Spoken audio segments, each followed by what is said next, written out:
Hello, everyone. Welcome back to another episode of the Opposite of Cheating podcast. I'm your co-host, Tricia Bertram-Gallant, co-author of the book of the namesake of the podcast.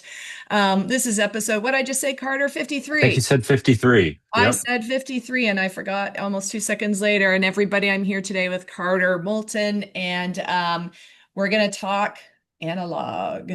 For those of you Yeah. watching the video, I'm showing a card deck as a little teaser. We're going to go all analog, which sounds like something funny to say in a digital podcast. On Zoom. Yeah. Yeah, It's not weird. quite analog, but anyways, that's okay. So, Carter, welcome. Thank you so much for having me. Yeah, I'm a faculty developer at Colorado School of Mines, and I've got this card deck I've been, I don't know, chatting about for the last few months with Mhm. people. It's been really fun. To talk a bit more about the project if you want to start in that direction, or if you No, had no, other. let's not start Yeah, there. Why don't you give people a little bit more about your day job, like what you do, what context? Tell sure. us more about your school and your students. Yeah. So I work at Colorado School of Mines as a faculty developer, and in that role, everything from developing fellowship programs for faculty. We're doing a really cool mentorship fellowship Hmm. to we've got student consultants who are part of that program to Oh, have some cool. mentor circles. And a lot of lately, as you know, generative AI stuff, right? Yeah. So helping to define what literacy looks like and how departments are going to integrate this stuff and how we deal with all those micro moments in the classroom, which we've been talking about, but from students resisting because of environmental reasons Yeah. to faculty, um, also faculty guidelines of how they're using it and how Yeah. students feel about that. And Mhm. something that's been really kind of impactful for me is just talking with more students lately and hearing their perspectives. That's essential to it. Even I made a post on LinkedIn that people liked, but it was just like, don't call students guinea pigs. So like, little things that we learn when we Yeah. talk to students, Yeah. Although it when we feels like talk we're all about guinea pigs for the AI companies right now. we So are, we are, we I don't are, know. but I think We're all there's in like we're all in good company. we can all embrace the guinea pig, but I think Yeah. there's that power dynamic that we Sure. want to be mindful of. Sure. So With yeah, the everything AI from companies and us too. exactly. Yeah. So that's kind of the work I've been doing lately. It's a really great space. I feel like I Yeah. can have a lot of different kinds of conversations around the topic and collaborate with other folks. So it's been great. What's your background? What led you to faculty development? Yeah, so I got my PhD from Northwestern University, and it's actually an interesting moment for me because my dissertation was on movie theaters and how they've impacted or how they've kind of tried to reposition themselves in the age of streaming because people aren't Ah, going to the yeah. movies anymore. So a lot of my work was studying what we call paratexts or sort of promotional material. How Interesting. are how are movies sold? How is movie going sold? And so Mhm. now I'm in this space where I'm seeing how AI is being sold. And I loved in your book how you talk about that. Like our students are being bombarded with media messages about AI Yeah. and help. And what does the help mean? That's such a Yes. loaded term. But speaking of analog, even the fact that a lot of these companies, Claude and OpenAI, their promotional material, if you look at it, they're really leaning into this analog aesthetic of this sort of vintage color palettes and Oh, sort of I black and know. I white. know. It's a Yeah. very interesting promotional move to try to position themselves as like especially Claude, I Retro. feel like. Yeah. So Well, I'm having I wouldn't say fun with that. It's very depressing in some ways, but it's it's insightful and interesting. so weird. Yeah, it's the nano banana.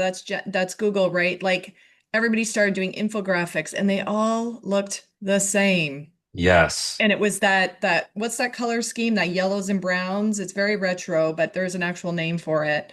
I'm not sure the name. I know what Yeah, you're talking and about. I'm just like I used to be so impressed with infographics and people that could make them because I my brain does not work that way. And now I'm Yeah. so unimpressed with infographics.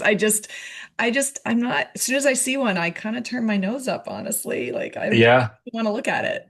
That's And it's kind of and I think that I think that's something that the card deck I tried to do is I didn't realize I was doing this, but I was trying to place value in design work and even in our courses, right? Our syllabi or our course materials.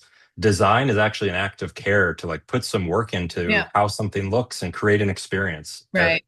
Yeah. And even though these cards are kind of building on different templates and frameworks built by others, it's like it was very meditative for me to just say like, okay, what's a value that I care about as an educator? Something like motivation or community. Yeah. What does that look like? Like, what is that? Yeah. And how do we get people, educators, talking about a certain ethos or feeling that comes with a value? I Right. think so. Yeah, so before we get more into that, I'm going to make the audience wait for a bit because I do have to ask you the first cognizant time you were cognizant about this idea of academic integrity. Yeah.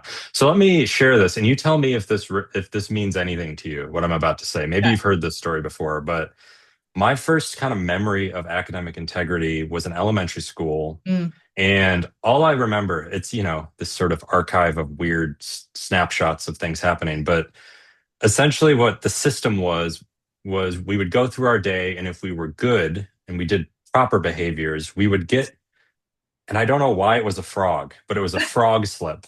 And it just said, like, you had a good day today or Aw, something. ribbit. And yeah, big frog face. But if we did something that was kind of wrong, we would get a caution slip. And that included like looking at peers' work. It included sort of being, talking back, Oh, those wow. sort of behaviors that were listed as bad. And Huh. so you didn't want to get a caution slip. And if you got too many caution slips, you would have that kind of, I don't remember the threshold, but you'd have that conversation with parents. Right. So there were these high stakes. And I can't remember if the caution slip was like the middle tier and then there was like a Uh, worse tier, or right. if that was the worst. But I do know that a trash can was on the slip. And I was, your question made me think that. I'm like, why? That's not a good message to send to students when we're thinking about what they are and what they do. But yeah, so Interesting. trash or frog, pick your choice there. Crash or frog? But I think it played into this sort of game, this system that we Yeah. didn't explain or understand why certain behaviors were not. Bad or not? Yeah, and that's, I don't know. Have you ever heard about the frog slips I before? have not. And I'm thinking, so was Okay. this like presented to you in front of the whole class? Was this like a private thing? Do you remember? I believe caution slips were presented, like given out multiple times at least to students in front of everyone. Like there Well, was there was shame, there's some shame going on. Um I'm well, also very attuned to shame, so it may just be me, but yeah. yeah. Well, David, gosh, you know what? I don't even actually know if we talk about it in this book, but we have talked about it in presentations, and he's done a research study on this with his undergrads about the difference between guilt and shame. So guilt's that Yeah. internal thing that lets you know I'm not, I just did something that's out of what I think my character is, right? Yeah. That I'm not proud of. And that can actually be very motivating for changing behavior, but ex shame is external, and that is not, there's no science to prove that that's motivating to actually change people's hearts and minds and actions. So it's Yeah, there was interesting. some memory of like making a walk, like post caution slip Walk of to some shame. office that I don't know. The Now I'm walk of shame, picturing, yeah. now I'm picturing Game of Thrones with the teachers walking behind you with the bell yelling shame, shame. Yeah, I was in school in like 1600, but I don't It know. sounds like it. Yeah, yeah. And in medieval England, yeah. Yeah. Interesting. Okay, so not necessarily the greatest memory. How did that translate for you into high school, into college? Like, did you just kind of put it aside and be like crazy teachers, or did you get any value out of that in appreciating being Mhm. honest and responsible and respectful and all those things? Well, I don't know exactly how to answer that, but I think I was drawing a connection to grading actually, Yeah, and I love that you kind of tie these things together, alternative grading and academic integrity and motivation and all of it. yeah, And I think it's just another system. There are these systems that we don't explain why we're doing what we're doing. yeah, And so as a student, just not being aware of anything other than sort of a list of behaviors, which is why we might want to say move away from just listing out bad yeah, behaviors or good behaviors, but having that why conversation yeah. around what we're doing. You That's kind of impacted me, I guess. Yeah. Yeah, I felt sorry about that question. I realized after I asked it, it's like, geez, now he's going to feel like he's on the therapist couch. Um, Yeah. but I was curious. But I hear what you're saying. It's like when we don't, and we talk about this in the book, when you don't talk about the why. I mean, when I'm giving talks, I say to people like one of the first words we learn how to utter, other than like mom and dad and maybe milk or something, is why. right? Especially once we Yeah. get to toddler stage and we're experimenting more and we're testing boundaries more because we can move on our own. And it's like, don't do this, don't do that. Why? Or is that just me? That might have been. No. No, it's No. humans are curious. Humans Yeah. want to learn. We do want to learn. We do want to understand the world. And so that why isn't sometimes when we talk to faculty, they're like, I shouldn't have to explain it to a college student, right? They should have already learned this. But Yeah. they haven't learned about why in your class or why for these learning outcomes. And Hmm. it is situational. It depends. And I think why is also a relevant question for AI. It's like Yeah.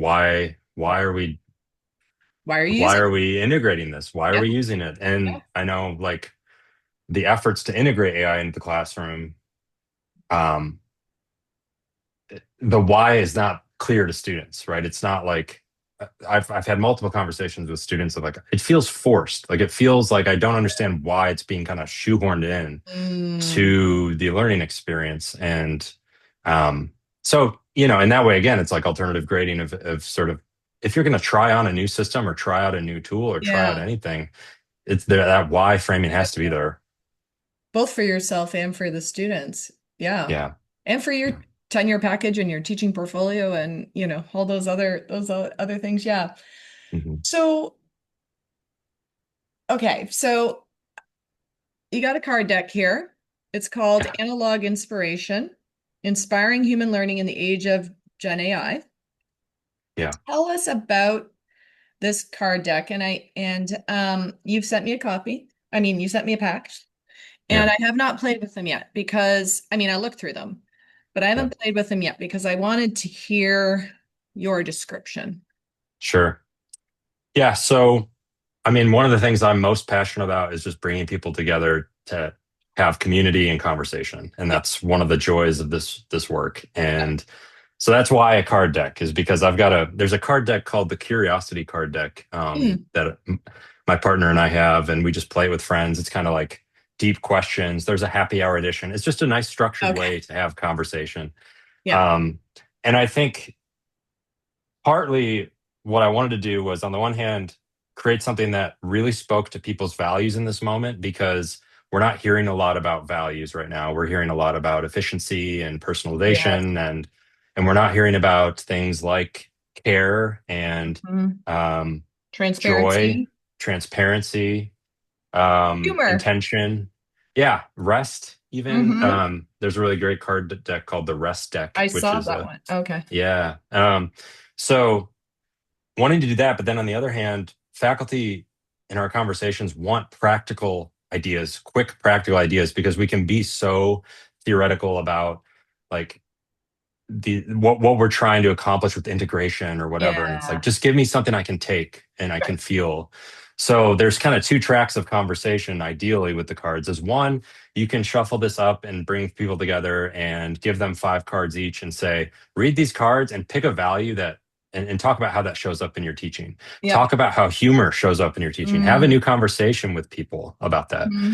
And then you can also use them as sort of experimental prompts where I've also used them in workshops where like uh for the friction card, this is like and I'm Yep. showing a friction card. I know we've got audio. It's Yep. basically got some tire skid marks on it Yeah. and basically says try to complete one of your own assignments using AI to completely bypass Nice. learning. What changes could you make to the assignment to introduce new complexities? So we actually invite faculty to do that. And I think Hmm. that's maybe you mentioned this in the book also, but in terms of cheating, is like pay attention to those assignments where you're noticing cheating or you're noticing Yeah. some disconnect. That's where you want to start. Same thing with Gen AI. It's like we need to know what this looks like for our assignments if we're going to Hmm. readjust. So for me, it's mostly, it's kind of I love the values discussions, and the Yeah. AI stuff is sort of a way to help people feel like they can implement their values in this moment because it's really freaking hard. Yeah. And it also is like for folks in the room who are very against AI and for folks who are very maybe too excited about AI, grounding it in something like motivation Yeah. or growth mindset, it, Yeah. it kind of helps break down some of the barriers. That's awesome. And what I was also thinking as you were talking is that it grounds us in our humanity. So whether I'm pro AI or I'm anti AI or I'm somewhere in between and I have no no idea which I am, or I'm pro Yeah. AI this minute for this assignment, but not next minute for this other assignment, is it reminds us that we're just all humans trying to figure this out, and there's no right answer. Yeah. And there can be answers. And so I love that. And I'm thinking about how it could go very wrong with some faculty. I'm thinking very Mm, practical faculty. You don't want to sit around and talk about values and talk about their feelings and talk about this, they just want answers. Just tell me what to do, or just give me like three strategies. I'll choose that. Enough with this yeah. soft skill stuff for this. Funny story. I won't name anyone, but I've No. been in a room before where a faculty member was holding their card, so I could see what they were holding. Yeah. They were holding, including the Joy card and the Care card, and I heard them Yes. say, "I don't like my cards; these aren't relevant." And I was like, "Okay, But well, that's why you're like five, or did they only have those two? for this activity, they only had They only three, had two. so Okay. yeah." But so yeah, I mean, there's that, Yeah. and that's I'm fine with How, that. I how mean, did at you least respond there's to that? So that was I was kind of eavesdropping in a Yeah. conversation, and Okay. what we were doing was we had students in that conversation too, and we Oh, actually asked them the question to talk about a time, a class where that value was missing, or you felt like that wasn't oh there. And wow. this student kind of talked about how this particular course was really hard for them. They felt like they didn't have the support they needed, and that really changed the tone for that faculty. Now, of course, Hmm. we're going to have a variety of reactions to the Yeah. cards, but um, usually just letting it play out, because there's usually someone at a table who wants to talk about Who those wants to talk things. about that? Yeah. I love that the student was there. I think that helped you out a lot in that particular circumstance. Yeah. Um, yeah, but I think you're right. Like if another faculty member was there, the one that caught me as I was looking through Yeah. these and I was thinking about none of my faculty at my institution, of course, but faculty elsewhere. Um, I can see a lot of people really reacting to the love card. Yeah. We are very objective in the academy, Carter, and we are very Yeah. neutral and we are very, right? And what's love got to do with it? This is the Yeah. question. Sure. Yeah. So the love card is a little play on love. It's more about kind of what a reflection for the faculty, whoever's looking at the card, really. Yeah. But to reflect on what they love about their subject and what Mm, they enjoy about teaching what they teach. ah, And so it's a little different, but it's trying to help us get curious about what we're teaching again, and try to mm, model mm. curiosity through and model that sort of excitement intrinsically with students. And I think that's kind of a thread through a lot of the cards, is trying to bring in vulnerability or making mistakes. Mhm. There's a card, the vulnerability card, which is going to be in the expansion pack. It There's actually, yeah, it invites people authenticity to is there too. Yeah. authenticity. It Yeah. invites people to actually have students bring in like a puzzle that they're having with their project. It's a puzzle day. We're going to solve puzzles together.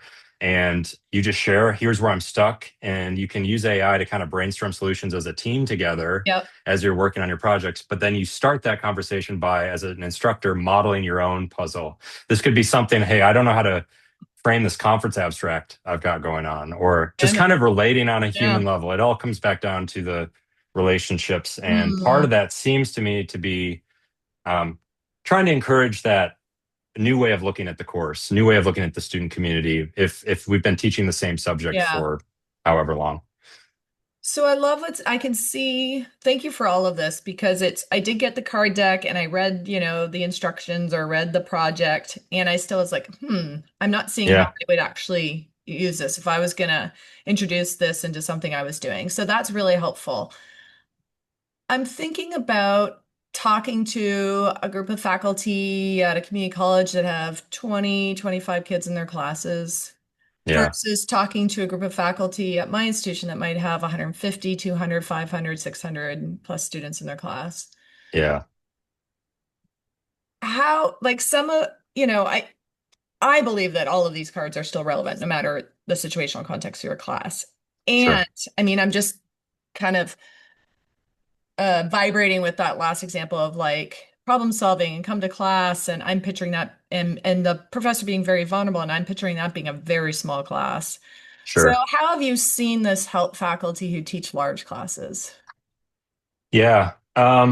Well, I think you're right. Like some of these cards are going to speak to people's context, and some of these cards are going to be more difficult. And I think Yeah. part of that conversation is pushing faculty to think about the value more so than just the activity as well. Mm, Um, but there I tried to design a lot of these to where even something like, the communication card, it's really about on your assignments, are you communicating the skills and knowledge that are needing to be completed? Are you the communicating why. how AI might be used in the why? Yeah. Yep. And how they're going to be evaluated. So there's a lot of cards here that are really course design cards. There's other cards where they invite you to share your course learning outcomes or your Yep. lesson plan. And get ideas for how to center a certain value. Something like the patience card, which is in the expansion Yep. deck, it just says pause your lecture for 5 minutes, ask students to share one question or idea they're having about today's material with AI, then invite them to pair up and share their interactions. Normalize the time and space it takes to deepen the understanding of your course concepts. So it's really just like a pause in your large lecture. Yep. Use AI, like ways to do that together. It's like Yeah. I believe James Lang had that article about if you care about it, do it in class in a certain Right.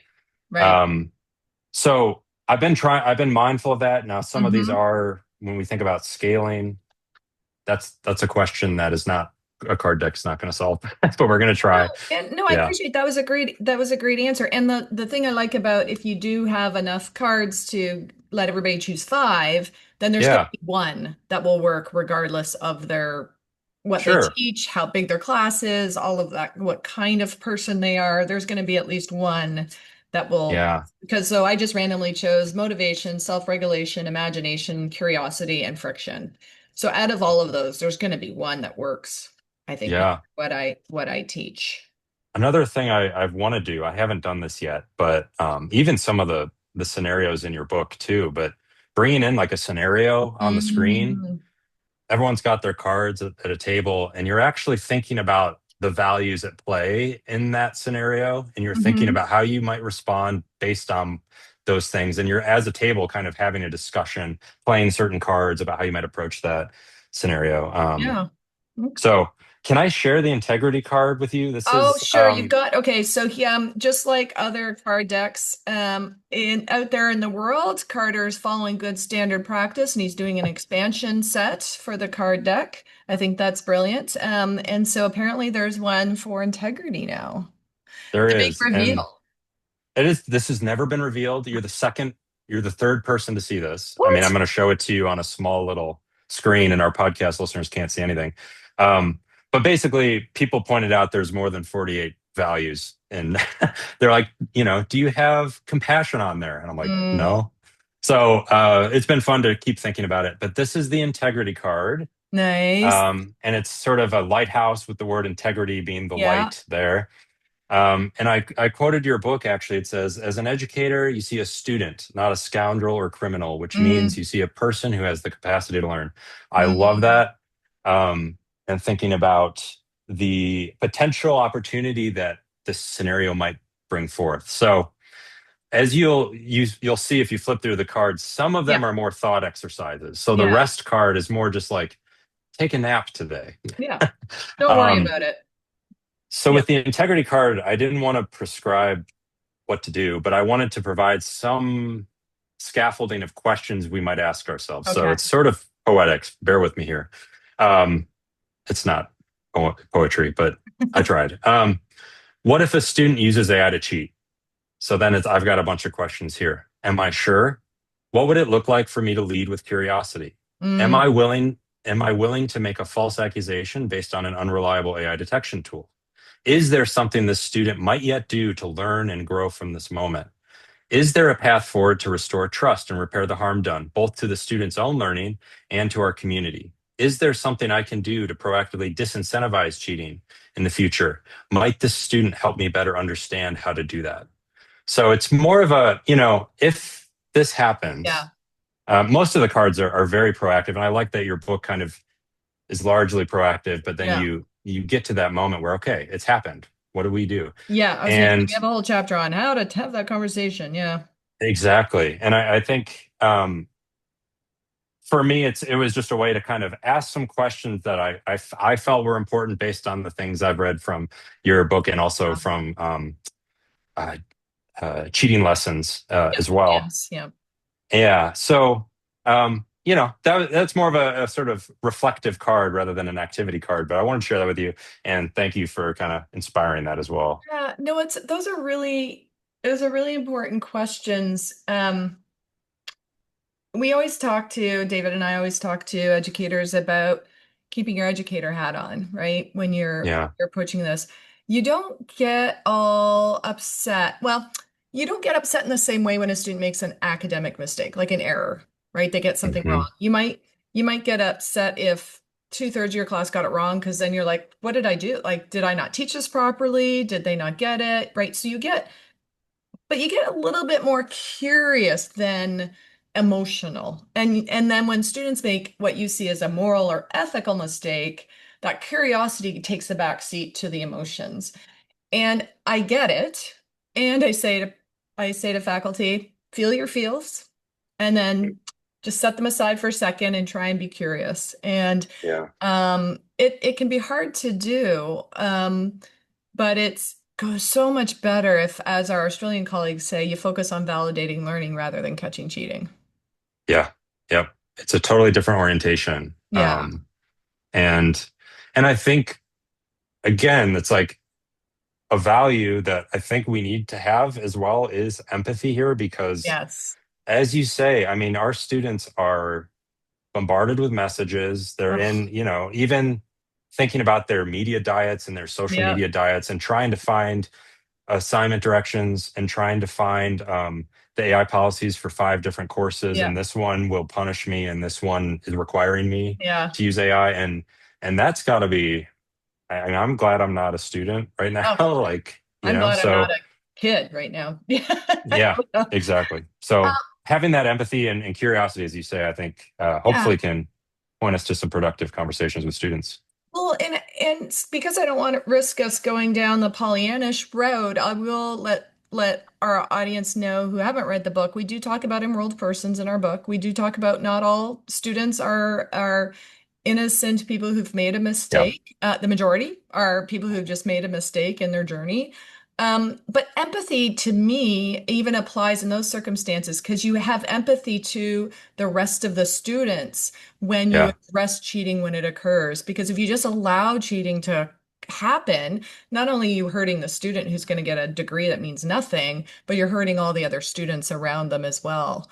And so yeah. empathy carries even to the scoundrels. Well, And not I to think them, but that's to the situation involving the scoundrel. There's still empathy there. yeah. And I actually wanted to ask you a little bit about the peer effects part of this Yeah. whole equation because I think that's a really fascinating idea is this culture of cheating or this culture of honesty and integrity that you can kind of try to proactively promote in the Yeah. class through conversations, through Yep. assessment redesign. And um, I forget the author of this article. I can send it to you after this, but um, something I was curious about is this idea of anonymity and privacy. And Hmm. the study was basically making the argument that there was a simple coin toss activity, and people were more likely to cheat when they felt like their Oh, submissions. the Chris Bryant et Yeah, al. Study. Yeah. yeah. No, there was another one, but I'm sure there's many studies like this. Yeah. But this idea that like um, if it's private, and I'm thinking here, if it's just submitted in a large course and I'm anonymous and the instructor doesn't know who I am, and it's going through Canvas just like every single other Yeah. one, I'm more likely because the stakes are lower, it is maybe busy work versus this idea of I wanted to get your read on sort of this idea of like teaching the class, or again, this is a smaller class size, Yeah. but are there ways to increase accountability with Yes. the community Yes. where it's like gallery walks Yep. or shared spaces in online courses Yep. where we're seeing what we're contributing Yep. and how that accountability might help us proactively disincentivize cheating as well. And Well, maybe, yeah. yeah, I don't want to say, because then it gets back to actually like, is there a shame element of that too, where like, if I am in a shared space, I'm doing the work intrinsically because I care and I want to create something cool for my classmates, but I don't want to feel shame. I don't know. I've thought Yeah. about this a lot, but So I think there's a difference between designing in shame and shame just happening normally in the course of life. Like, uh, right? yeah, You don't want to design in shame like your elementary school teachers perhaps did. But yes, public accountability yeah, does a world of good because one, it lets students at least feel like no one else is going to cheat, therefore I don't need to cheat. Because yeah, there's no way that they will cheat and get away with it. So their notion of academic integrity goes up. They don't feel the pressure to cheat. So that's the first thing. The second thing is it's more meaningful, authentic activity. yeah, Like nothing we do, almost hardly anything we do in our jobs is private, right? And like everything we do is going to be seen by other people or overheard by other people or what have you. And so the fact that students can go through their entire education career and only submit stuff that only one grader sees yeah, is so inauthentic. And misrepresents what their life experience is going to be like.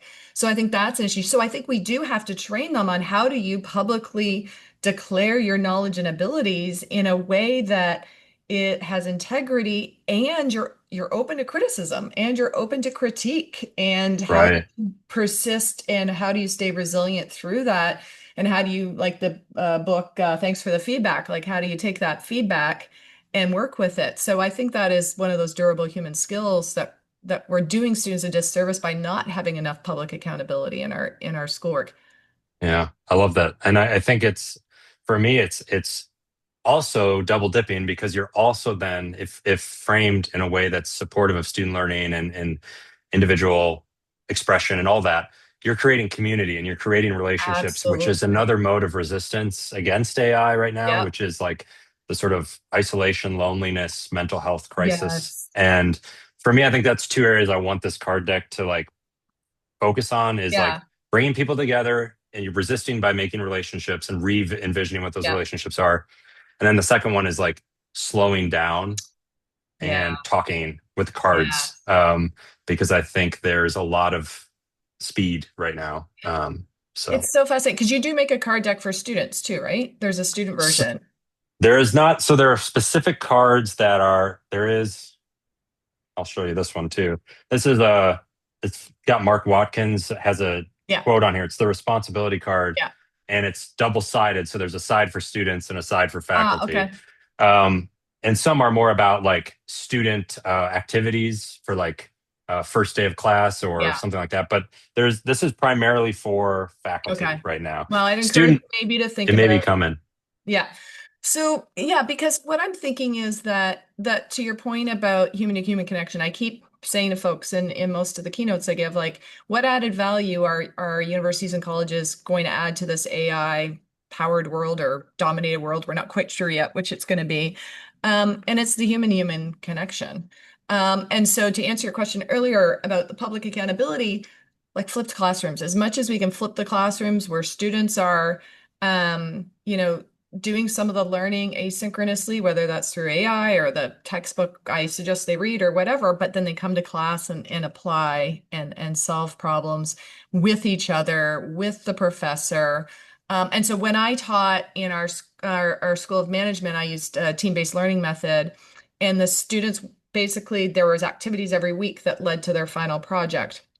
And the final class was a poster fair, essentially, and they each had to take turns standing at their poster and presenting and answering questions and going around to the other students' posters, and they had to evaluate their peers and themselves. And Yeah, so there's tons of public accountability there. I don't think any shaming. People are very nice most of the time and really made it so if they would not have cheated on those things, because that would have been they would have brought shame upon themselves, honestly, if that yeah, had happened, right? yeah. I mean, And how that was your reaction to that? Did you feel like it was? I It loved sounds it. like a great And event. and I Yeah. did it with up to I think my biggest class was 125, so not huge, but not small either. Wow. So it's possible. It's doable. Yeah. Um, And I think that's I've seen a lot about interactive oral assessments kind of making a comeback, right. or the sort of one-on-one oral. But I think that what you're describing is another great way to make thinking visible, and you're explaining things Yep. and accountable for things Yep. in a different format. Yep. And that reminds me, we were going to play on that word analog. And so with all, so this reliving of blue books, the rejuvenation of oral assessments, are we going to analog as a bury our head in the sand ostrich moment? Or to your point, is the analog what we need right now? Because it's so fast, everything is just feels like we as humans, we need time to like, or is it Yeah. both? What do you think? Might be a I bit don't of know. I think it may just be being creative and intentional with analog, yeah. being creative and intentional with digital, of when is it happening and why. And I think I'm not great with remembering who's coming out with what, but the analog sandwich is Oh, this. Have you heard of the analog sandwich? There's I a don't think professor at, I so. believe, USC, but basically kind of modulating the class where first 3 weeks, you're all in with AI tools, kind of do whatever you want. Oh, Then okay. the next 3 weeks, it's totally analog time. Ah, And you're writing on blue books. you can You're see at, if you learned anything in the first 3 weeks. yeah, but he's doing some really cool, like walking around and doing walking reflections and Yeah. drafting your notes in a notebook and kind Huh. of doing these really cool explorative analog things, and then bringing it back in the third module of student choice and what they want to do and Okay. explaining why. So they're kind of having both experiences. Now, obviously, that's not going to be for everybody, No. but there's in the presence card is actually suggesting something a little bit different. It's like designate a class session to analog time. No Mm, screens, no slides, no Wi-Fi, no AI. This is just an idea, but there's so much you can do, right? It may be printing out passages from a reading and asking students to collaboratively close read yeah. together, Yeah. or asking them to use the whiteboards to problem solve, and Yeah. trying to be a little bit creative with breaking up the routine in some ways. So, Yeah. and then noticing, what do you notice about student engagement in those moments. Right. So I don't know, what's your take on the whole analog sort of. I'm more interested in terms of like creative and intentional versus reactive, if that makes Yes, sense. I am all for it if it's best for helping students master the learning outcomes and or best for Yep. you validating the mastery of the learning outcomes. So if it, Yeah. like you said, like choosing it correctly. Having said that, I'm also a big fan of it from your point of from like some of your cards of giving students the space and time to not be constantly distracted and on. So that doesn't necessarily mean analog. So in our computer-based testing center, students can't bring in their phones. They can't, they have no aids whatsoever. There's nothing yelling at them to come do something else. There's no ads flying at them to cheat. There are just 45 minutes there with whatever assessment they're doing. Mm. And that at first, you think, oh, we don't trust students, we're surveilling them. And what I'm hearing from students, like one one class has students go there to take, do a baseline writing thing, right? And so for most of the students, their writing out of class is better than the computer-based writing because they're not doing the writing out of class or using Grammarly or whatever. Hmm. One kid, it was better in the computer-based center. And so they asked him Mm. why, and he said, because for 45 minutes I was distraction free. I could actually focus and think. Yeah. And I thought, oh my Wow. gosh, if we're giving students a gift by saying, you know what, here's some time to just think and just communicate your thinking and not have to worry about everything else that's going on around you. So it's not analog, but it kind of is because we're removing all of those distractions for them. And Yeah. sometimes we just need help with that. Like, a lot of adults are buying those boxes to put their phone in to stop using, being addicted to their phone as much. So everybody's kind of recognizing this need to go analog in a sense of Yeah. distraction, reducing distraction.